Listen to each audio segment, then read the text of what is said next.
Okay, so who is the messenger here? And what are the major criteria that need to prove him based on this verse? And it's only these 3 points. He's a musaddiqun lima ma'akum. He's gonna confirm what is with you. Okay, with the prophets. Okay? The prophets must believe in him and must support him. So exactly what this part what Amir said earlier. Now we're gonna answer that question too. These 3 points need to be answered. Yeah. That's it. Okay, let's go here. So now we know that angels can be it, and we only have one option, right? We know one person, the famous Gabriel, Jibril. Okay, boom, boom, boom. Now let's see the verse itself, 297. But this is the one. What does it say? قُلْ مَنْ كَانَ عَدُوًّا لِجِبْرِيلَ. Who is an enemy? Say, who was an enemy to Jibril, to Gabriel, Jibril? Then then indeed him, singular, he sent it down to your heart, to Muhammad, okay, to your heart in singular, bi'idnillah, by Allah's permission. And here's the key thing. Musaddiqan lima bayna yaday. He is confirming, so the exact same sentence. So if you go back to 3, okay, let's just go back here, 381, okay? Just bring it out word by word so it's easier for everyone to see.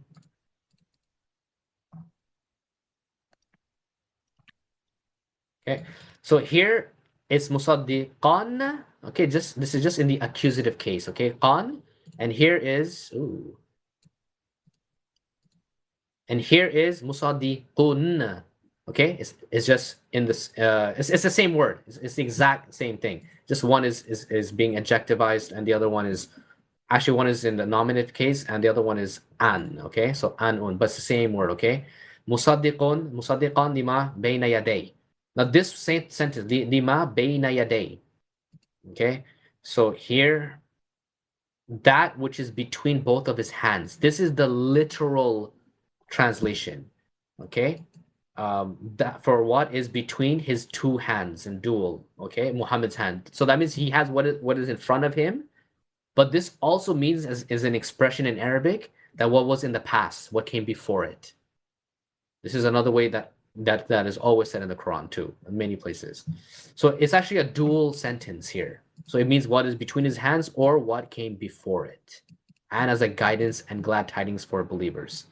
So first of all, Muhammad, Jibril, sees him, Muhammad, brings the Quran, which is a book, right? Which is a book to him by Allah's permission. He fulfills this first point here. Now the other question is here, then a messenger came to you, plural. So this is not, so it's not just Muhammad.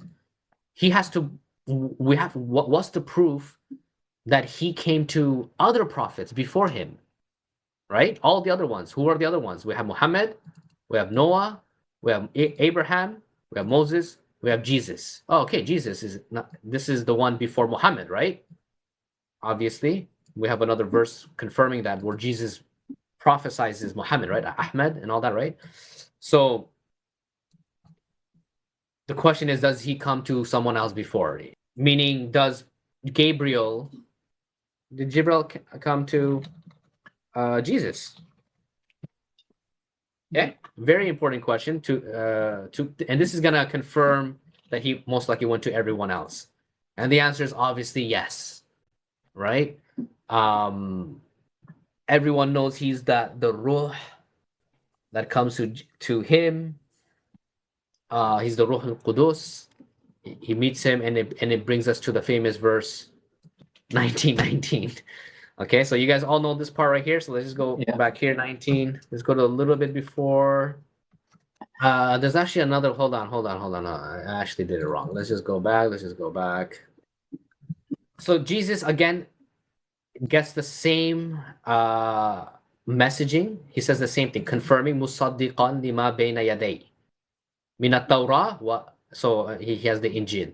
So he says the exact same sentence of Muhammad, which is what Jibril is doing, but how do we know it's Jibril? And this brings us back to 19. Actually, we go back to 17.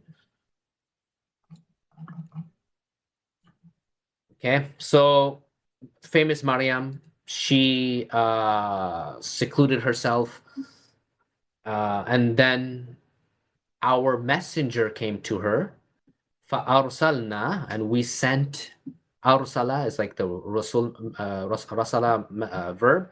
Ilayha ruhana. So now you can see that they translate our angel, but it doesn't say that. It says our spirit. Ruh. Okay, our spirit. And he basically transformed into a bashar. So he shape shifted, right, into a human being. She saw that. She said, "Inni a'udhu bika, inni a'udhu birrahman." She seeks refuge in the Most Gracious from you, our God She made fearing. Ta'if. She did Ta'if. That's nice. So look at that. That is awesome. What right away? That's like Maryam is like awesome, right? Like what she just did. Like when Rashad goes, because Rashad says Jibril visited him, saying that Rashad is the messenger of the covenant. It's like the most contradictory thing you can think of. The real thing is, hey, did you say A'udhu billahi minash shaitan rajim to make sure it's not shaitan coming to you? And we can never know because nobody asked Rashad that question, or maybe someone did, and we don't know. But she does that, and then he says the famous sentence, right? Qal. He said, Innama, I am only, Ana, I am the messenger of your Lord. Ana Rasulu Rabbik. So even though the al is not there because you don't do it with this kind of sentence, this is the messenger of your Lord. So he's not just any messenger. He is essentially, so this is wrong right here. A messenger, this is all wrong. This guy actually got it right. I'm surprised.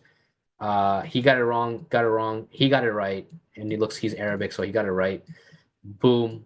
I am the messenger. He got it wrong. He put an S here. Sa rusulu.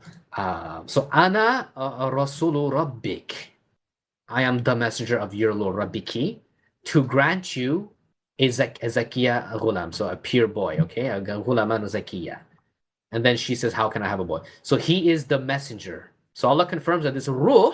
So this is very important, guys.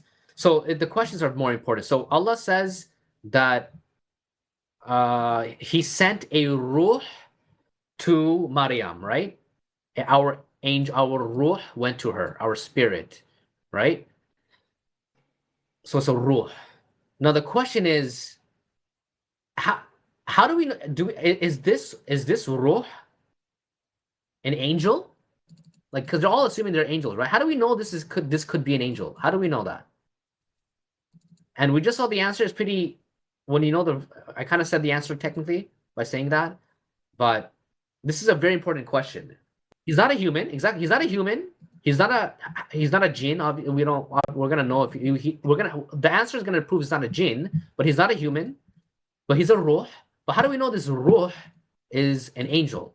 So in 22, he said that here in this verse, he says, "I am the messenger of your Lord," and he's a ruh, right?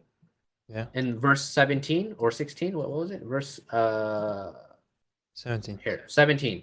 17, he says, Allah says that we sent our ruh to Maryam, right? Yeah.